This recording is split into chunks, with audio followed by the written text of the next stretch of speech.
And we're ready to go. Hello, planet Earth, and welcome to Lilia's live streams on Wednesdays.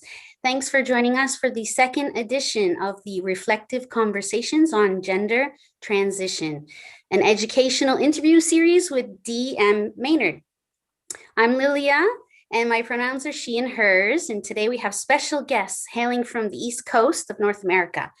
Author and educator, D.M. Maynard, who has brought a parent of a trans child today, Emma. Welcome, both of you. Hi. And I just wanted to say happy LGBT History Month, by the way. Yes, happy. Thanks both for joining us. So the topic for today is a mom's journey as her child transitions. But first, viewers, to those of you who are listening right now, please tell us below in the comments where you're from, what questions or comments you have, and I'll be monitoring those to see if we can bring in any of your comments and questions into our conversation today. It's important for us that the questions are pertinent regarding parenting trans children, so we can include them into our discussion.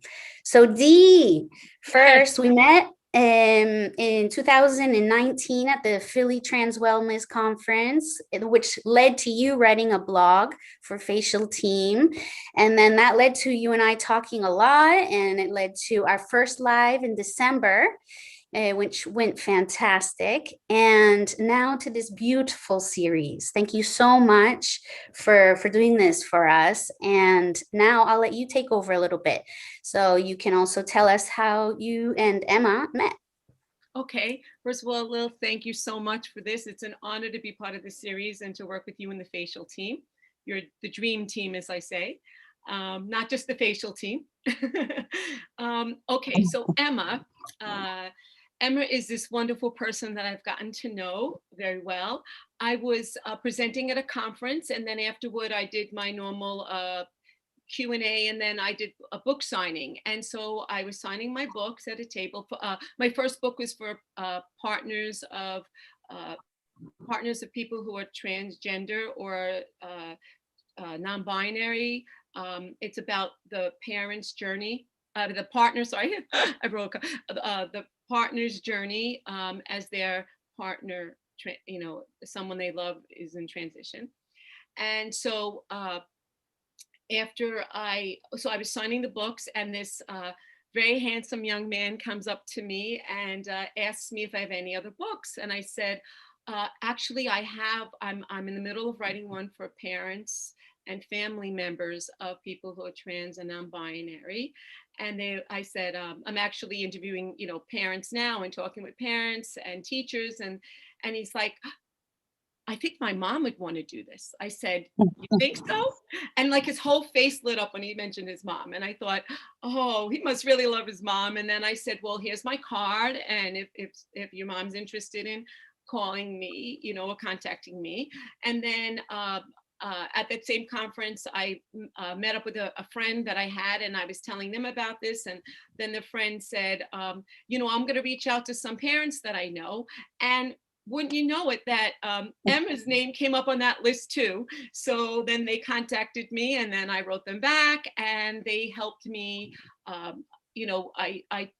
love to consult when I'm writing with like partners, parents, educators, family members when I'm writing my book. So Emma was able to give me a lot of feedback during my one for educators also, and for the parents. So that's how I had, and now we're like, I call it the Mutual Admiration Society, because we just really like each other, and it'll be easy to see why in a few minutes, if you can't already tell. So Emma, I just want to say a few things before, just so that you know. I always say this is like the guideline.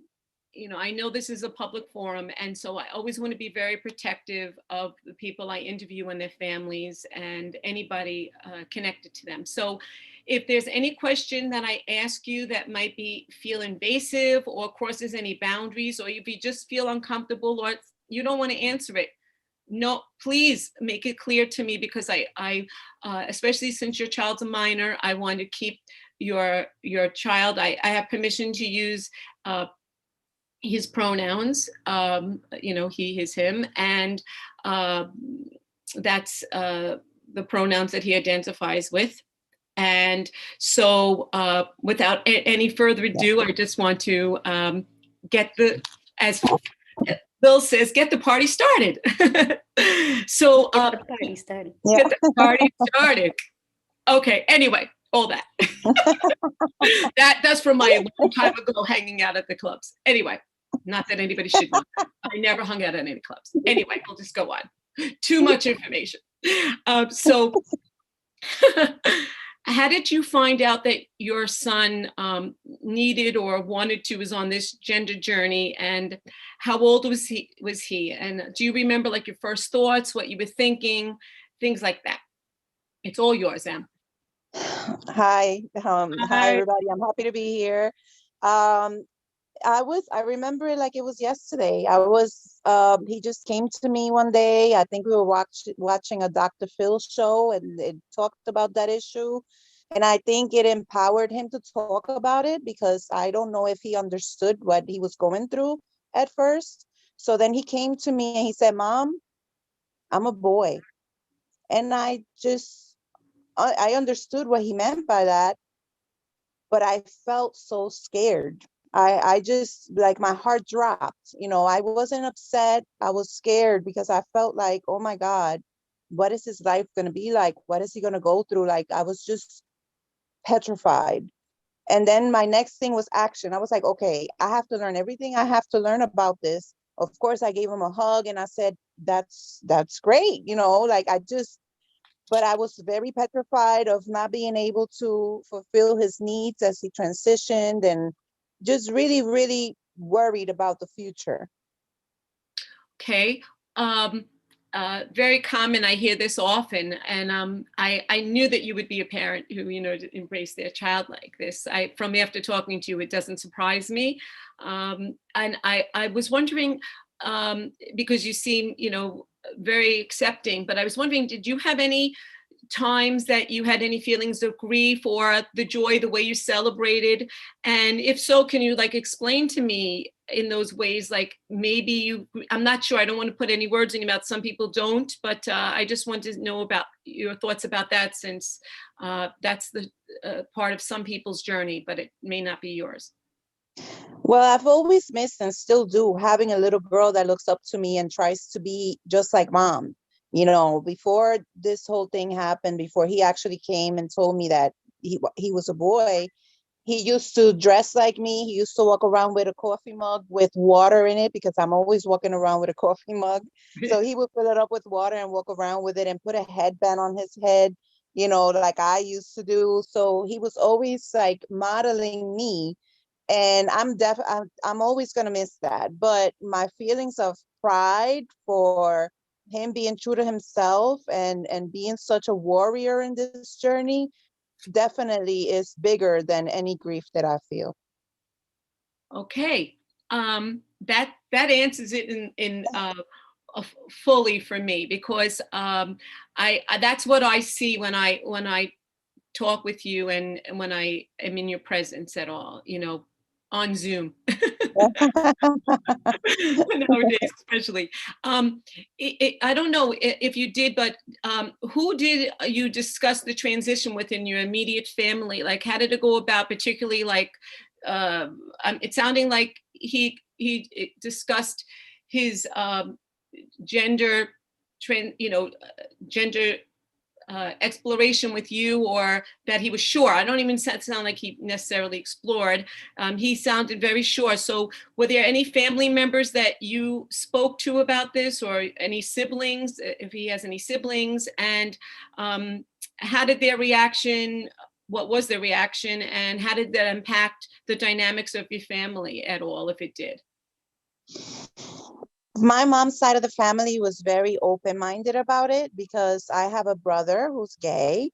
So even though gay and trans is two different things, the bottom line is we have family in the LGBTQ community.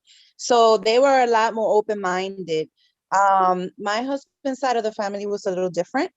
I went through, I had to put some people in their place, and that includes my husband. My Can you husband was explain not that? happy. He Okay. was not happy. He felt like I was encouraging my son. In this whole, he thought it was the face. He thought it was him just, talking, and that he was just a tomboy, and that I was encouraging him to with this whole thing about being trans. Um, and it got to a point where he was so non-accepting that I had to really think about, are we going to make it through this journey? Because there's a lot of lack of acceptance. There's a lot of lack of acceptance outside in the world, but at home he has to feel accepted. So it was quite a journey.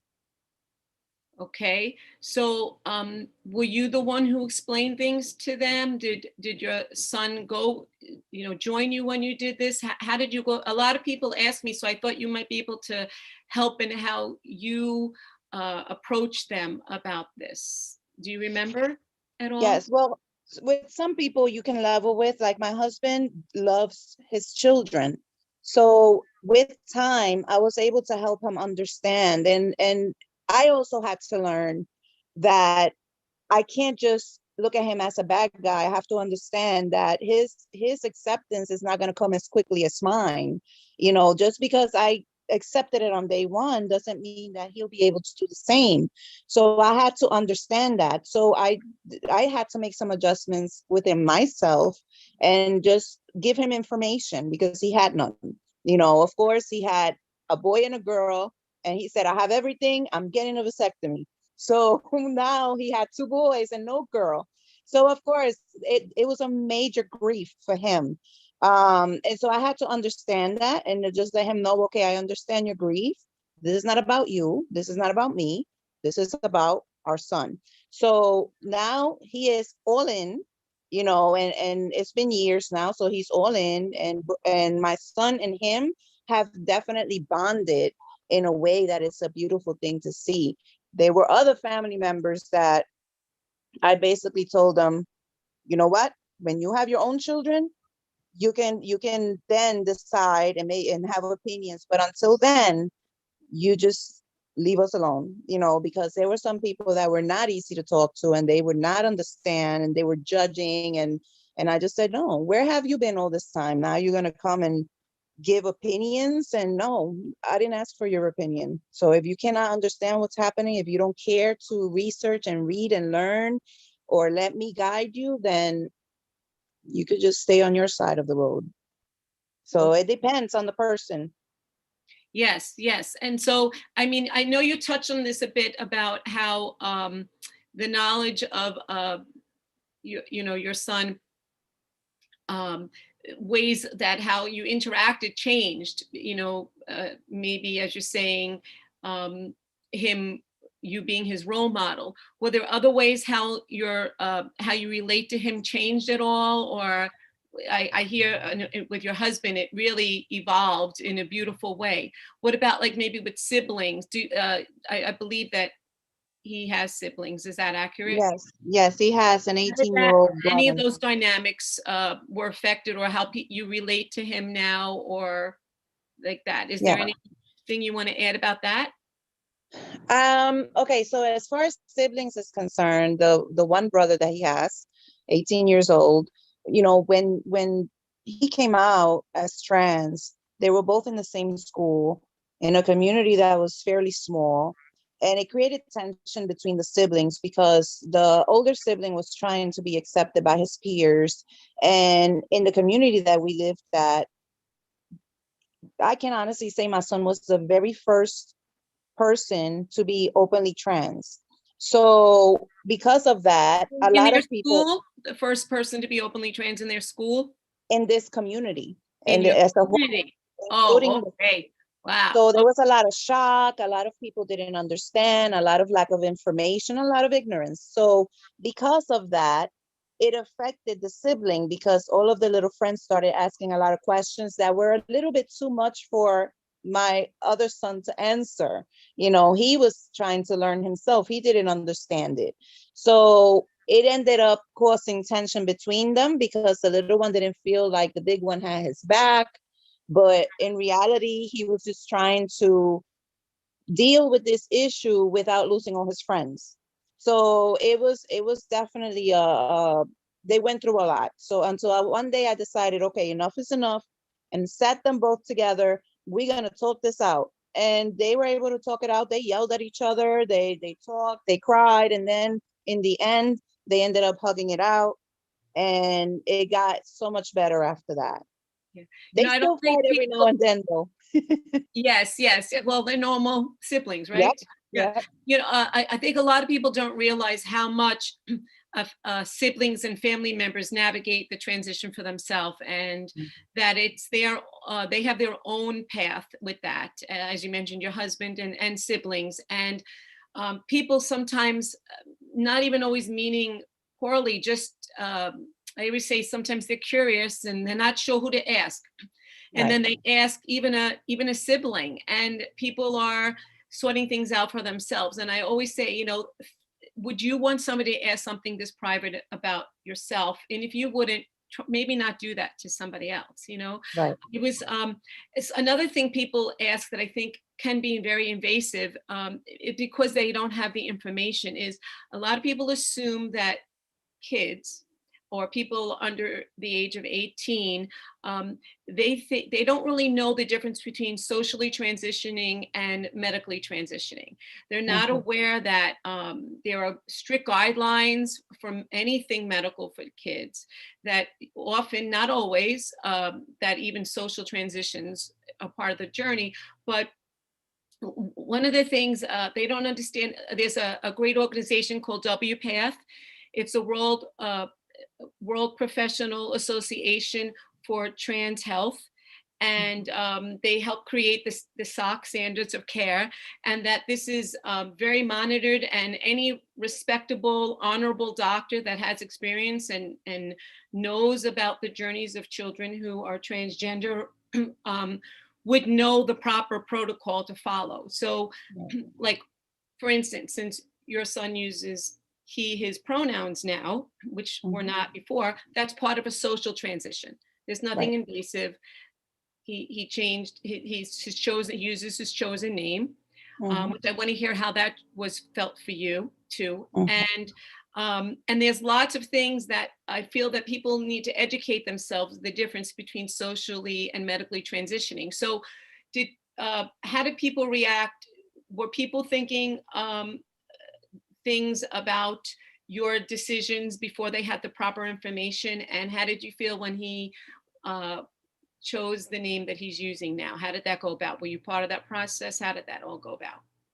So as far as the name, initially, it was really embarrassing and humiliating for my son to go to the doctor and they would call out his birth name. Okay, and he didn't look anything like the feminine birth name that they were calling out. So whenever that would happen, he would look around very embarrassed. And, it was really something I couldn't protect him from at the time. So what we ended up doing is I said, we're going to go and we're going to change your name legally. So I got online and I was able to find out how to do that. It's a process, but I was able to find out. And we decided at the time that we were going to do a slight variation from the birth name into something that was kind of more gender neutral. Right, and we'll keep that anonymous right now. We won't even share. Yeah, no, sure. Okay, good. So we actually did not change. We had 2 name changes because the first one we were thinking about, and this includes my son. Okay, that is still not with the program, and I don't know how he would feel. So he's actually thinking about his dad. If I change my name to something drastic that was like a male name, so let's just do this. So we went ahead, we changed the name to that. And then later on, he was like, no, this is a weird name, like I want a male name. So then we went through the process again, and then we changed it to what it is now. So that was the whole process of the name change. Right. You know, and so that's one of the things that involves social transition. So how do you decide um, any other things moving forward? Do you have like family discussions? Does your child come to you? What are the ways that you to move forward, if any other social and or possible medical or anything? We're not going to talk about anything specific about what your child may have, may not, may in the future do. But I just wanted to know how you go about that so that other people listening will know how you negotiate that within your family structure. And the There's no, financial impact of any, if there's any financial impact that's involved that you've discussed. I mean, I might come across wrong, but there's no negotiating here. This is Bryce, and whatever Bryce is going through is between Bryce and the nuclear family. At this point, Dad is pretty much letting me take the lead, and he's with whatever we decide to do.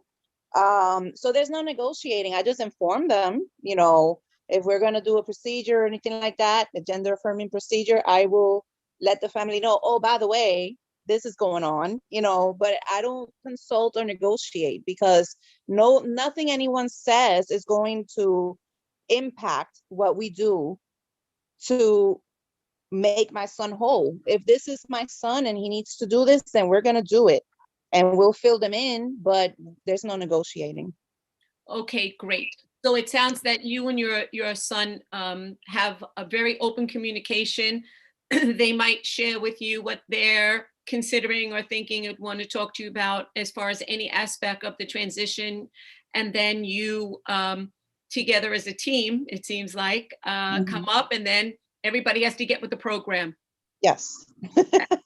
Right. I'm over here. If I could have pom-poms and jumping up and down doing cartwheels, I would. I can barely do a tripod handstand, so I'm not going to be doing anything. Okay. But my one friend is excellent. She could probably. Okay, anyway, I'll move on. So, when I talk to some families, their background, their cultural background, the religious background, nationality, every family background seems to have a different take on how they accept or don't accept or navigate to get to accepting, perhaps, and never for some. How about your family origins or background? Was there any aspects of that was a challenge or not a challenge? Well, I know that I was born in Puerto Rico, and I have been in New York since I was 10 years old. I can't speak for all Puerto Ricans, because I know that in Puerto Rico, the situation with trans people is very difficult. You know, there's a lot of violence over there.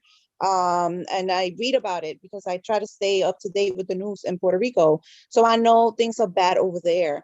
I think here, as we become, I don't want to say Americanized because we're born Americans, but as we get with, the main section of the United States, I think people become more open-minded.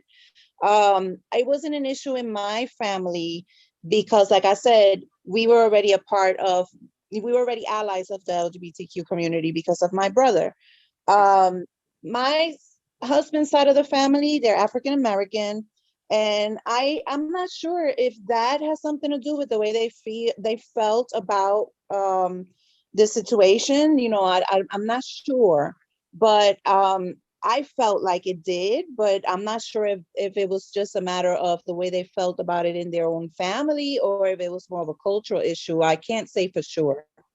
Right. Okay. Yeah. I mean, I don't think that, I'm glad you're not speaking for people who are Puerto Rican or, and, that's a good thing. But, I know that some families have spoken, or I've spoken, whose children have transitioned, and they brought up that aspect. So I just wanted to ask you too, since you shared certain things with me. What about, have you or your child, has your son or you or other family members gained or lost any privilege as part of your child's gender journey? Some people I think you know what I might mean by that, but for those who don't, even like extended as far as even with school, because some people say that once their child transitions, there's certain sports teams they can or now can play on, certain theater, dressing room changing. I write about this in my education book, but just, that's how of course I know more about this, but even like going to social activities at school or going to parties or going to outings or people's perception of binary or non-binary and things like that. Like, have there been losses or gains and even safety because your child's a trans son, and you just mentioned, that them certain things. So I wasn't sure how this could have impacted or what you've observed. Massive loss, because at the beginning of the transition, we started off with, again, remember, I want to remind you that my husband was not really accepting. So Bryce and I were being careful about the steps that we took to help Bryce transition without upsetting the father too much at the time. Excuse me, by giving him some room to kind of grow into this. So the first thing we did is the haircut. The haircut was amazing. It was an amazing moment. And his hair was down to his waist, and we just took it all off. And so Bryce, at the time, my son was in a wrestling team, but he was in a wrestling team as a girl. And all of a sudden, he gets his haircut, and they take away his wrestling shoes and tell him he can no longer be in the team. So of course, I was in an uproar, and I tried to, and he loved the wrestling team. This was something he was really excited about. And he told me about it. And of course, they try to come up with all kinds of excuses but it's no coincidence that the first day he comes back with this haircut, you're taking him out. When what you should have done is say, okay, would you prefer to be in the boys wrestling team? They could have asked the question instead of just, you're no longer in the wrestling team. So that was the first big blow, and the other thing is always lining him up with the females, even though in school they wouldn't make him line up with the females. He didn't identify as female. He didn't belong with the females. He looked odd standing with the females. So things like that were very upsetting. And, in a non-supportive environment, which unfortunately that school was, it was very, I would say, traumatic, And it makes me so sad when I hear this. I'm sorry. I mean, I know it's your thing, but it's just so, as an educator, as a teacher, it's just so heartbreaking I know how important these teams are for these kids, and it's just heartbreaking. So I just keep going. I'm sorry. Yeah, and so now the other aspect of it is Bryce is now, he's Puerto Rican and he's Black, but in the eyes of the world, when he steps out, he's a Black boy, so that comes with another set of concerns. Unfortunately, I am in law enforcement, but I also have to worry about discrimination against Black boys, so now I have two Black boys at home that I have to talk to about interactions with law enforcement and how to carry themselves so that hopefully they won't have any problems. We all know we can't blame the victim. There are times when people do nothing wrong and they still are victimized, but I still have to have those conversations with them so they could have a better chance. Yeah, thanks. I'm so glad that you were able to candidly answer this. I thank you so much for that, Emma. Really do. Talking about schools, it always makes me feel so baffled why it has to be so complicated. I just don't understand. But I mean, I do and I don't. I don't want to say that I don't understand. It's just it seems like there's such simple things that could be done that's so non-invasive, that's so not a big deal. And once people are educated, I know especially educators do the right things, and so do administrators in schools. And it just takes a lot of relearning. So I don't mean to be negative. I'm just saying it just still makes me sad. So speaking about schools, how, if you did, I'm guessing, the way you spoke is that, who did you talk to first, or how did you go about explaining your son's transition to the schools, their teachers, the administrators, classmates, and how did it affect your son's like learning, daily life in school, you know, socially, school policies, their relationships, and also, did you get any guidance or work with the PTAs at all? How did you? I know it's a lot, so answer away. I won't interrupt you because I really Okay. interested in this. The first thing I did was talk to the principal. The principal appeared to be consumed by her religion and didn't really seem to accept. She had her own opinions, and it just kind of trickled down to the rest of the staff at that school. So that was very difficult. So of course I went above her and I went to the district, and it was like a battle from that point forward. There was a lot of bullying and there was never any accountability for the bullies.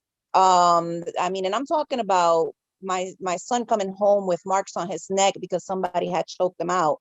And me sending a picture and an email to the principal, and it would take her 2 weeks to get back to me about this. But yet, one day, while my son is play fighting with somebody, the other kid falls, and my son gets suspended the same day. So there was definitely an inequality that was so obvious and so infuriating and heartbreaking. My son hated school at that time. And this is a child who, for the past, since he left that school, has been an A and B student, but he was going through hell there, so it was definitely a big battle. I didn't engage with the PTA at the time.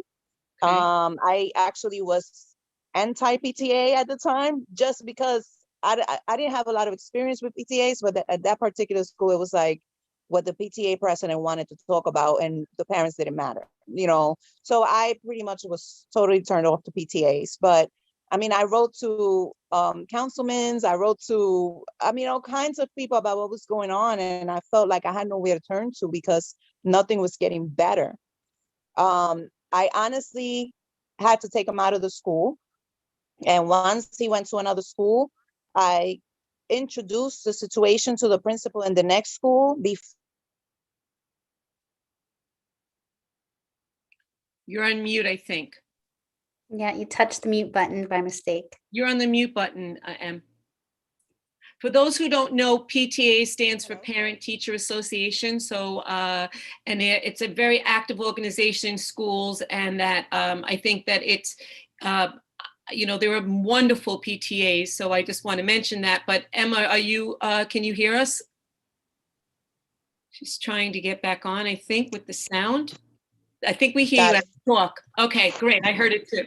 Beautiful. I explained what a PTA was because I thought, perfect place to explain that, because we have listeners from all around the world, and that might not be a lingo everybody's familiar with. And I was saying how PTAs can be fantastic, but sometimes they too have their own journey that they have to go through to understand. So tell me how this evolved with you with PTA. Well, nothing happened there, but it's really interesting. I'm actually the PTA president now, You are.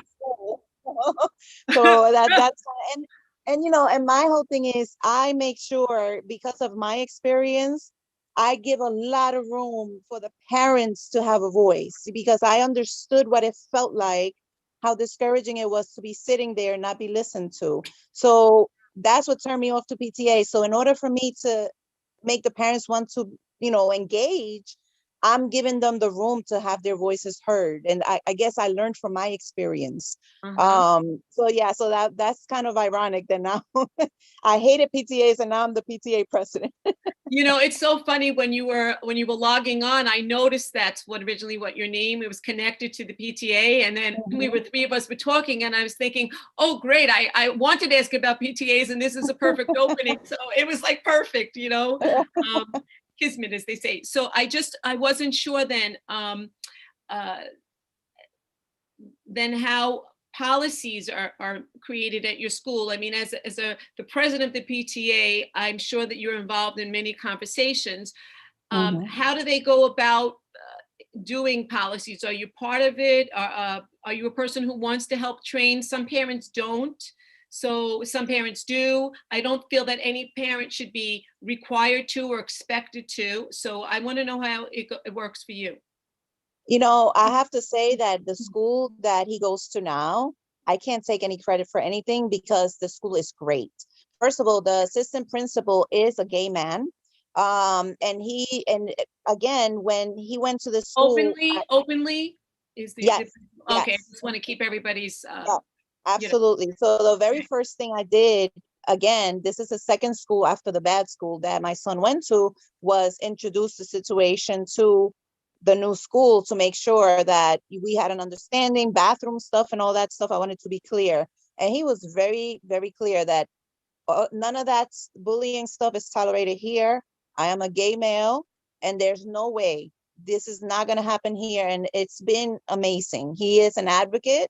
And he's just, they have everything down packed before my son even got there, you know. And in how all do they fairness, handle the bathrooms? You mentioned yes, the bathrooms. How do they handle that? I think they have a choice.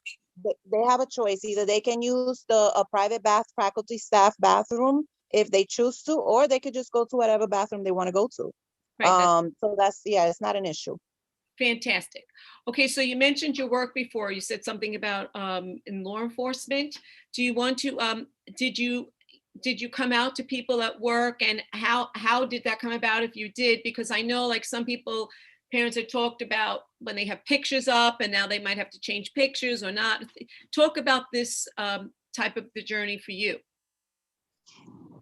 I was so proud of my son the whole entire time that I gloated about it. You know, like I went to work and I told my I'm a supervisor. I've been a supervisor for over a decade now in the in law enforcement. And the first thing I did was I talked to my people that I supervise, and I opened up to them and let them know, because my job is almost like we form like families at my job. You know, we're very close, and whoever we don't like, it's like, you know, the pain in the butt family member, but we still embrace them, you know. So I did talk to them about it, and my son used to go to my job all the time before the transition. So it was important for me to fill them in so that when he comes back, it's not a shock to everybody. Like, wait, what happened to, you know? So we talked about it. A lot of them had a lot of questions, and I really embraced the opportunity to utilize my experience with the journey that my son was going through to educate, you know. And boy, was that necessary. There was so many things that they didn't know. And, you know, so even the way that they talk about people that we supervise that are transitioning, you know, they were so clueless. And you know what? So was I, until I educated myself, you know. So I was able to share that information with them. And I still do till this day. And everybody has been very supportive, you know. So I gotta say, that's one thing I love about the work environment that I'm in, that it's very, very diverse and they are very accepting. So, you know, and I don't know if anybody wasn't accepting, if they would dare say anything to me anyway. But Right. You know, I have to say, I think that it's an important point that you make, that many people who are parents or partners or family members may not have any of the education themselves when they first find out, and that they have to learn and educate themselves and seek help and do that type of thing. And that once they know, often they become advocates, and so do allies, and so do principals and PTAs. And that but when a person is first finds out, they may not have the words, like you said, your son didn't, but you may not have the words, right. And teachers may not have the words to answer other teachers, and there's a whole snowball effect in that way. But once you do, you see in all environments where there's, I consider it an injustice, something that is not being honored and done in the most classiest and proper of ways, and even around privilege and everything. And it becomes like, I feel like sometimes parents have discussed, and I know partners, they feel like they have no choice. They have to have a voice. It's like a badge of honor. That's how I call Right, it, you know? right. So how did you seek, you know, because you're so amazing to me, you know, I say this to you all the time. How did Thank you you. seek or get support for yourself and the advocacy work? Because I know that you did some work with some organizations that we love, and I'll leave that to you to discuss or not discuss them, but we do love them, and you know, to support uh, the support that you would need. I mean, like either therapy or groups. I mean, you don't have to expose anything you don't want to, but I just want to know how you seem like you arrived kind of quickly, but then even though when a parent may accept or a partner, there's still this learning curve Yes, that has to happen. yes. So I connected with Ackerman Institute, the Gender and Family Project. Yes. And they helped me in many different ways. Number They're in one, New York. They're in New York. They're in New York. New York City, yes. So the first thing was when I first sat in a group, because the way they do it, they have a group for the children, and then while the children are meeting, the parents of the children are meeting in the next room. And the very first time that I met there were two things happened for me. Number one, I looked around and I saw that it was okay that not everybody in my family was where I was at, you know, because they were there, some grandparents were there, some parents were there, an array. And so they expressed what they were going through, and it made me feel like, okay, I'm definitely not alone. Remember, as I said before, I came from a community where this was foreign. It was like totally foreign. So I was completely isolated, and so was my son. But in this place, everybody was talking, and I understood what they were saying, and I was like, oh, okay. The other thing is, I learned the first meeting they were talking about, they introduced by saying whether they're cisgender or whatever. And I didn't even know what cisgender meant. I had to look it up. I Googled it. I was like, cisgender. I said, I have to find this out before it's my turn to talk, you know? So so I had to learn certain vocabulary, and they helped me do that. But most importantly, when my son came out of the school where things did not go well, and we went on to the next school, they were willing to connect with the next school and actually like educate them. The next school was more than open to this. They were like, sure. And so they had phone conversations. I believe there may have been some meetings or whatever. And out of that came out a GSA group, a Gender and Sexuality Alliance group at the school, was formed right after they interacted with Ackerman. So Fantastic. my son coming into this new school, things were already set up for him coming in, and Mm. they had a lot to do with that. So they were amazing in helping us through this, you know. And I haven't been going to groups as of a long time now, but I have remained connected to them, and they do sometimes call on me to do certain things as an ally, as an advocate. And I will never say no, because I just feel like this is also important, and they've done so much for us. Yes, yes. I think that it's a great point that you're making about the vocabulary. People, a lot of people never refer to themselves, you know, they ask people to refer to themselves as a trans person, but we don't say, hi, I'm D and I'm a cisgender person. We Right. don't, you have to use that label to announce ourselves. And that's Mhm. why I always say, trans boys or boys, trans girls or girls, non-binary Right. people or non-binary people. I mean, you don't have to Right. have the sign. Right. It's nothing to be not proud of, but Uh-huh. again, there's a lot of vocabulary that you have to learn along the way as a parent, as a partner, as a family member, especially within the community, because, I always talk about that. I write about that, the different ways to learn the vocabulary. And I think it's very important that you brought that up, because I know people say they're Googling it, they're trying to learn, learn as fast as you can. It's like, hurry up, and then wait for the schools or family members or other people to catch up. It's kind of, you have to have a lot of patience. You have to have a lot of patience. And things sometimes don't always line up exactly on our, you know, in the way that people want, but learning the vocabulary is something we can do while we're waiting, you know. And I didn't have a book like yours back then to give to the school, you know what I'm saying? So Thank you. I needed all the help I can get. Oh, thank you. Talking about the book, do you want to show us the parenting workbook? Okay. Thanks. Okay. This is the reflective workbook for parents and families of transgender and non-binary children. Your transition as your child transitions, and feel free. Thank you. So, you know, I was wondering where you are now. I know that you're all still navigating certain aspects of the transition, but sometimes at the beginning there's so much focus, you know, that all the family members, sometimes that's the main topic, the transition. I don't know if it's still that way for you. Maybe it never was the main thing, because I know you have another child that you also have to, and your husband, that, and yourself, hopefully. But to find that balance about your self-care, taking care of everyone else, and then where are you now? Well, let's take that first. How did you take care of your self-care, the needs of your other child and your spouse together? I don't mean you had to take care of your husband, but you know, everybody needs a little TLC.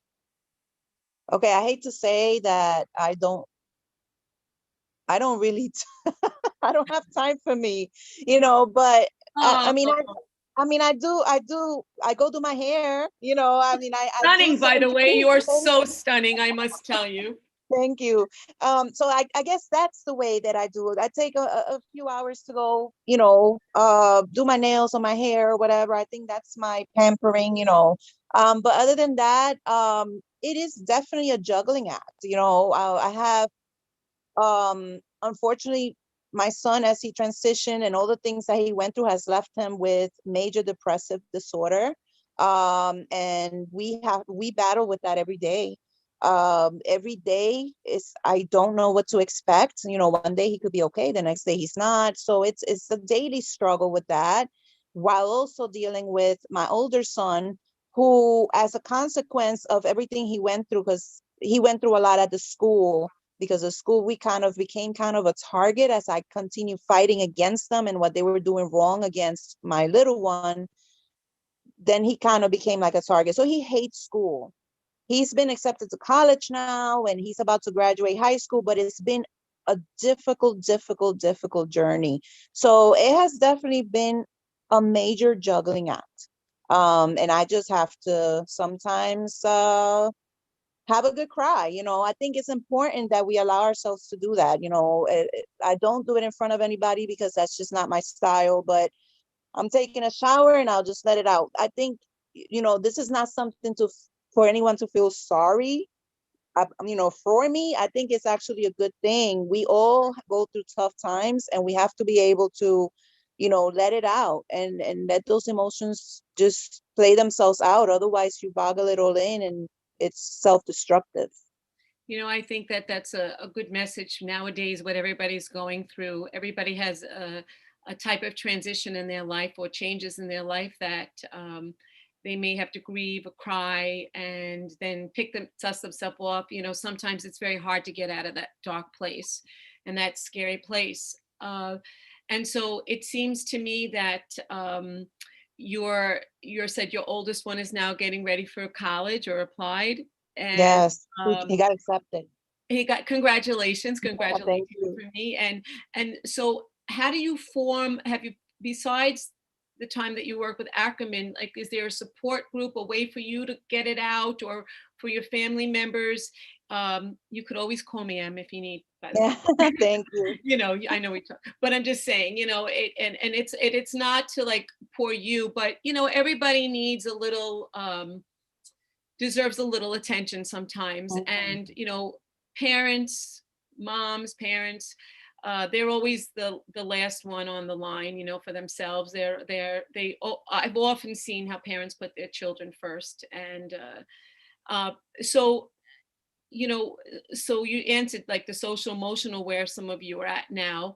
Like, do you find time for your relationship with your husband to have time with each other? Is that also something that's on the back burner, or how do you address that with so much going on? Or just as, you know. We always find our moments. I actually readjusted my work schedule, so now I'm off on Mondays and he is too, so we have Mondays together. We always find a way. We're going on 20 years together, so Congratulations. thank you. We have a strong foundation. We've grown together, we were 20 years younger, so we have grown together. And I think that we are in a good place, and the toughest parts were the times when he was not ready to accept, and I was trying to figure out where do we go from here. Yeah. But that's no longer an issue. So I think we are, partners now in this whole journey. And I think that, we rely on each other for emotional support. I just can't break down in front of him because then he falls apart, so that's why I say I go in the shower, so as tough as he is, he just, really has a weak spot for me breaking down, so I have to just try to be strong. But yeah, we're a team now, and I think that's so important, and it makes my life so much easier. Yeah, I could imagine. And I think that, people can really grow from different changes in their family structure and ways, and especially if you can embrace it the way that you and your family have. Is there anything that a parent, family member, friends, community member, educators should know if they learn that a child or family member or student needs to transition or is questioning the agenda, that you would recommend, that you would want people to know, that you wish they had known, besides like the vocabulary, but other things? What would you?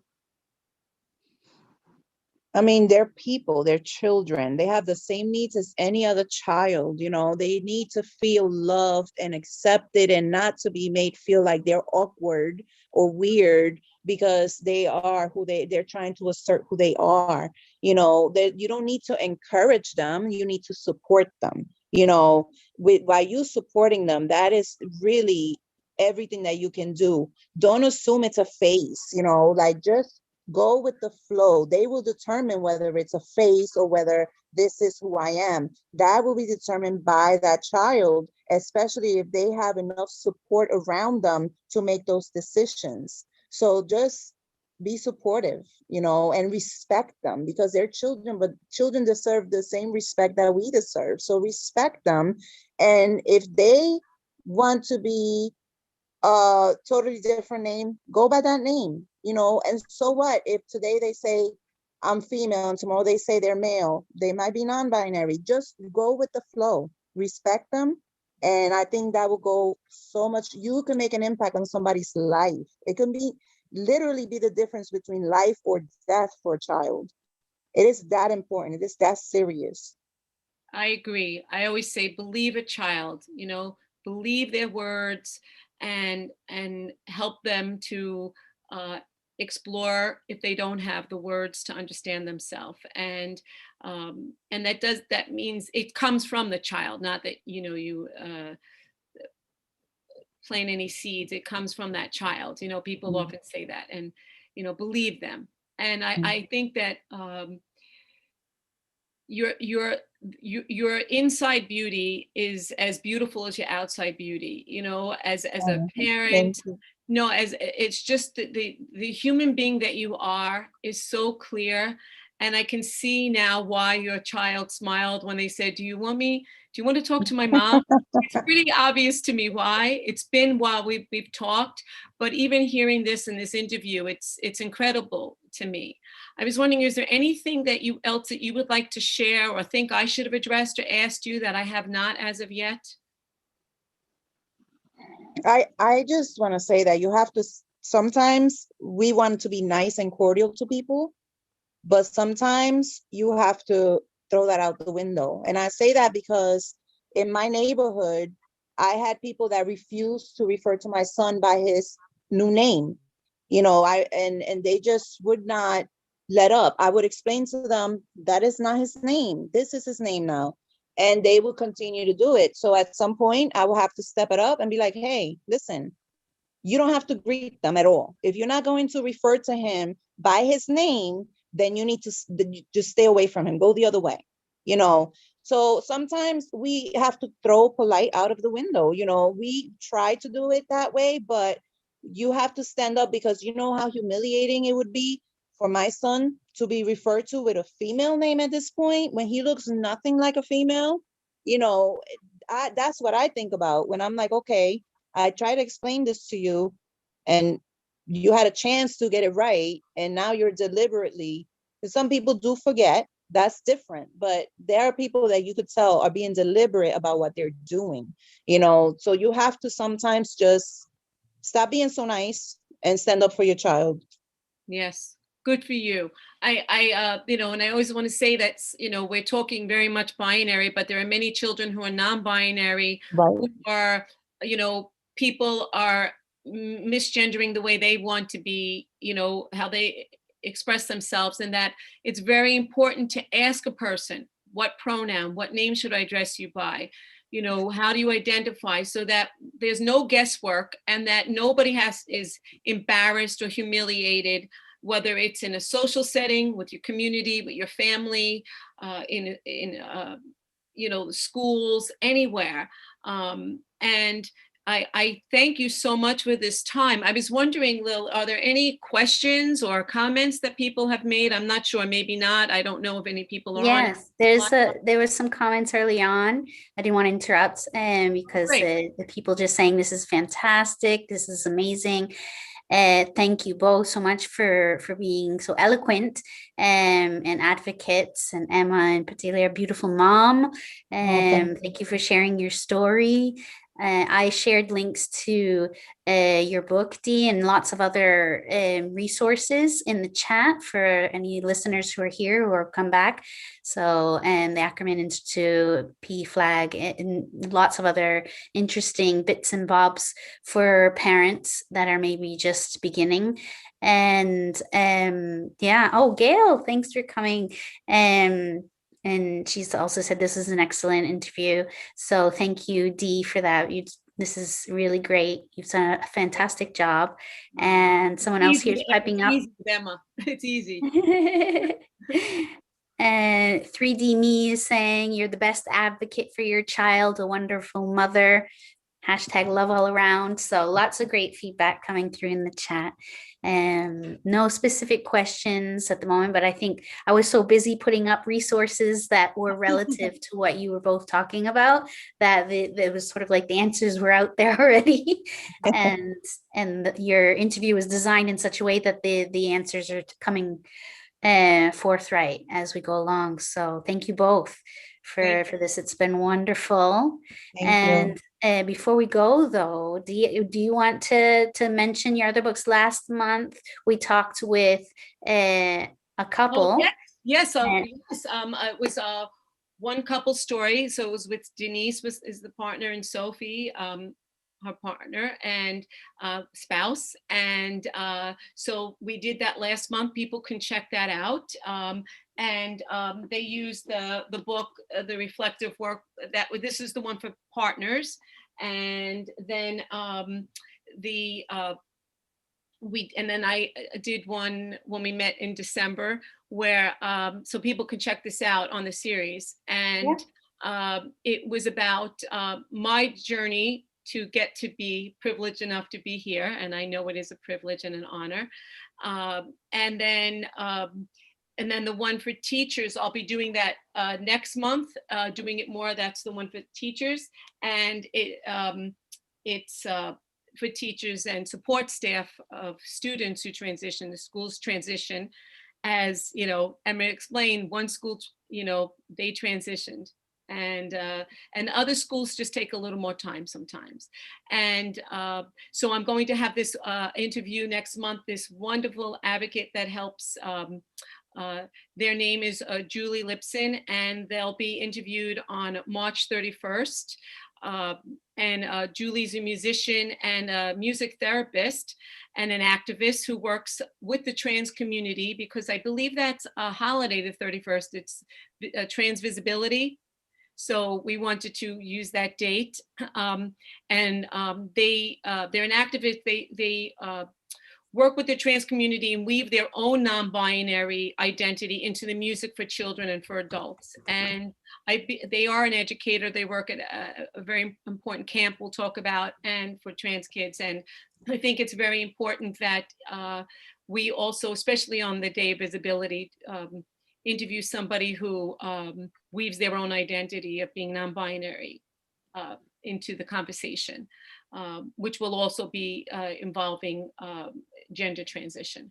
So yes, so Emma, I blow you the biggest kisses. You're one of the people I admire so much.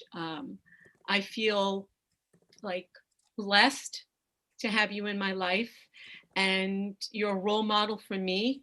When I'm not sure about something with parents, you're definitely one of my major go-tos, because I always want to honor the parents' voices and their children. And I applaud your tenacity, your genuineness, and the way you love your family. And I adore Big your hug. child too. And Lil, thank you. you. And I just want to say that we're thinking of those in Texas. We're thinking of those that are greatly impacted all around the world right now. To keep, I